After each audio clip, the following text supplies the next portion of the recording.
Today, I would like to share insights from our work on social media for activists. We investigated activist needs and feature requests when using social media, which surround the topics of safety, content presentation, and workflows. I am Ricarda Luther, a PhD researcher in the field of HCI at the IFIP in Bremen, Germany. This is joint work with Henrik Heuer from KAIS, Stefanie Geise from ZEMKI, Sebastian Hauns from Sozium, and Andreas Breiter from IFIP. Why is this important?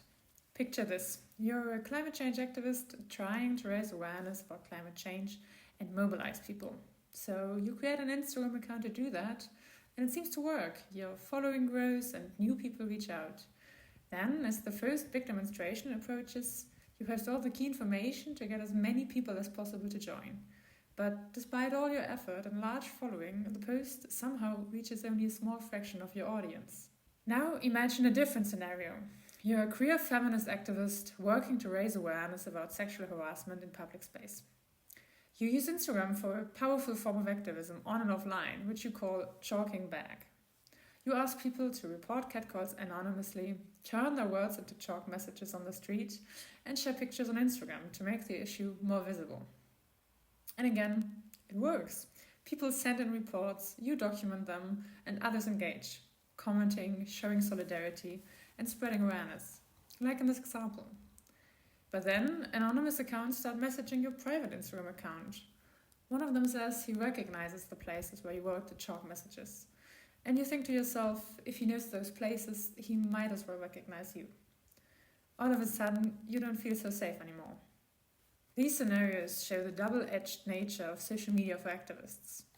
On one hand, it's a powerful tool. It helps with organizing, reaching people, and reducing reliance on traditional media. On the other hand, it creates new dependencies on platforms that, because of their corporate governance, often overlook activist needs. In our two examples, this played out in terms of content visibility and personal safety.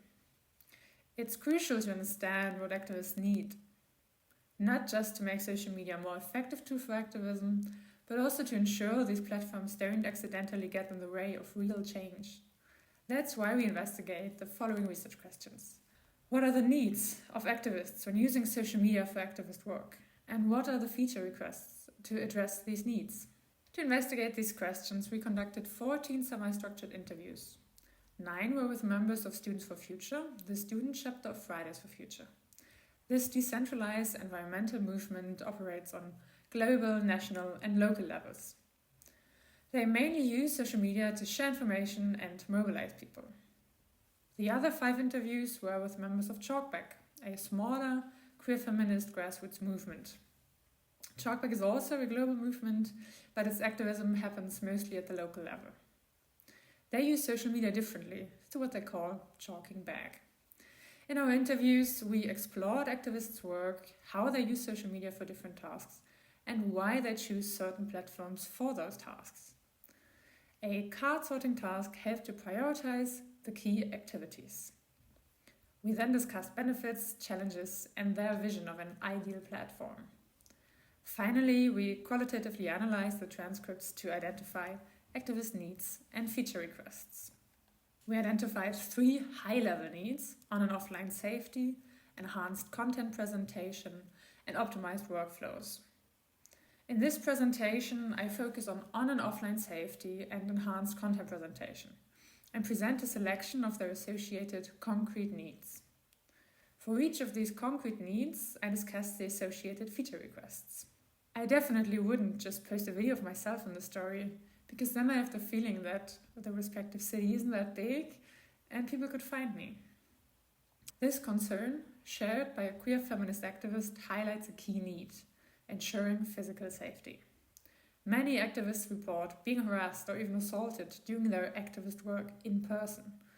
The combination of high visibility online and in-person activism makes them feel exposed and vulnerable. Some even limit their social media presence to protect themselves. Ensuring physical safety is, therefore, a crucial need, both online and offline. The feature requests tied to ensuring physical safety mostly focus on increasing control over anonymity.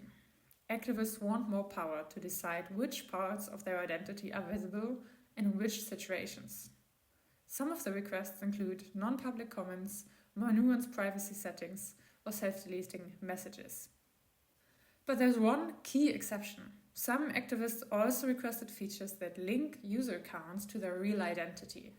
They see anonymity as both a protective measure for themselves and, in some cases, a factor enabling harmful behavior against them. While many activists ask for more control over their anonymity, they also want less anonymity in the context of other users. For other activists in other contexts, though, such a feature could be harmful and could even mean losing access to the platform entirely. In addition to rape wishes, violence wishes, you also read death threats. This quote from a queer feminist activist highlights the harsh reality they face. Hate speech has become a regular part of their online experience. Activists report being targeted by hateful comments and threats when using social media for their work. They report that constant exposure to hate speech leads to mental exhaustion and frustration. They also report that it affects how they perceive the wider discourse around their activism and the issues they are fighting for.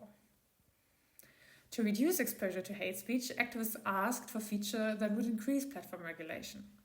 This includes features like reliable content filtering, adding educational explanations when content is removed, and tougher consequences for users spreading hate. But again, there's one notable exception. The queer feminist activists specifically requested context-aware hate filtering. They shared that when they use the current filtering options to block hate speech directed at them, they end up losing reports of the catcalls as well. Essentially, they can choose between being able to perform their form of activism or being targeted by hate speech. This strongly highlights the limits of existing content filtering systems and the importance of context in hate speech detection. It's simply frustrating to feel like we have so many followers, yet somehow our post only reaches a third of them.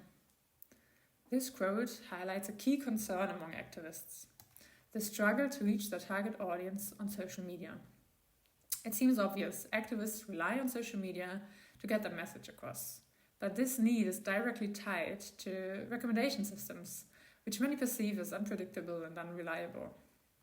They often feel that these systems actually prevent them from reaching the target audience effectively. The feature requests to better reach the target audience are all about changing the recommendation systems. Activists want more control and transparency. For instance, they like the ability to customize what gets recommended to them. They also want insights into how the recommendation system works, so they can understand why certain content is shown and to whom. Finally, some activists are asking for a return to the chronological feed, as they see it as the most transparent and controllable way to organize feeds. You can also be doom scrolling, but at some point you just watch these videos and don't get active. This quote from a climate change activist highlights a key issue with the infinite scroll and encourages passive content consumption rather than active engagement. Studies have criticized this feature for leading to dissociative states and dissatisfaction with one's media habits. In our study, activists also saw it as a barrier to activism.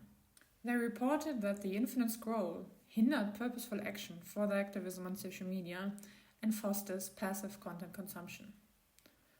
To address this, activists suggested features that would give them more control over their scrolling behavior. For example, they suggested a toggle between infinite scrolling and another form of interaction, like pagination. Another suggestion was an intervention that would disrupt the infinite scrolling of their previously defined scrolling duration. They also proposed a custom home screen that would add an extra layer before users can use the infinite scroll. In summary, we identified 3 major needs for social movements using social media and activism. These needs highlight key socio-technical challenges for future social media platforms. We also uncovered specific features that activists suggest could address these challenges, providing actionable insights for platform designers and other external actors. In my own follow-up work, I'll be looking into how to reduce exposure to hate speech through user-controlled content filtering. Thank you for your attention.